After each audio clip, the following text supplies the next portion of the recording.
আসসালামু আলাইকুম সুপ্রিয় দর্শক, কেমন আছেন সবাই? আফ্রিদের পরীক্ষা শেষ, ওর বন্ধু রাকিব আমাদের বাসায় বেড়াতে এসেছে। ওরা দুই বন্ধু খুব চিল করছে। ওরা বিকেলবেলা ছাদে ফুটবল খেলছিল, খুব মজা করতেছিল, এনজয় করতেছিল। আমি ওদের ভিডিও করতেছিলাম। ওরা বারবার করে বলছিল ভিডিও করো ভিডিও করো। আমি ওদের খেলা দেখে ভীষণ এনজয় করছিলাম। ওদের খেলা শেষ হয়ে যাচ্ছে। এটা আফ্রিদের রুম। আমি ওদের জন্য বিকেলে নাস্তার আয়োজন করছিলাম। ওরা এখন আসবে।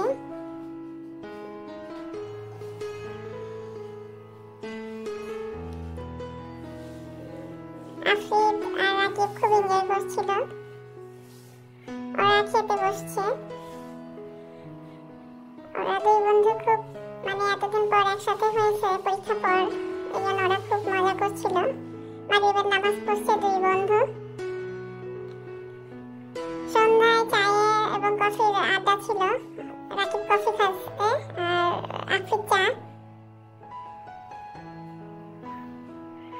ওরা দুষ্টামি করছিল, আমি ভিডিও করতেছিলাম, কিন্তু ওরা খুব একটা বোঝ নিচ্ছিল মোটামুটি। আফ্রিদকে বলতেছিল রাকিব তুই এরকম ভাব নে। আসলে খুব ভালো লাগছিল। ছেলে মেয়েদের মজা করা দেখে মা বাবারও ভালো লাগে। সবাই ভালো থাকবেন।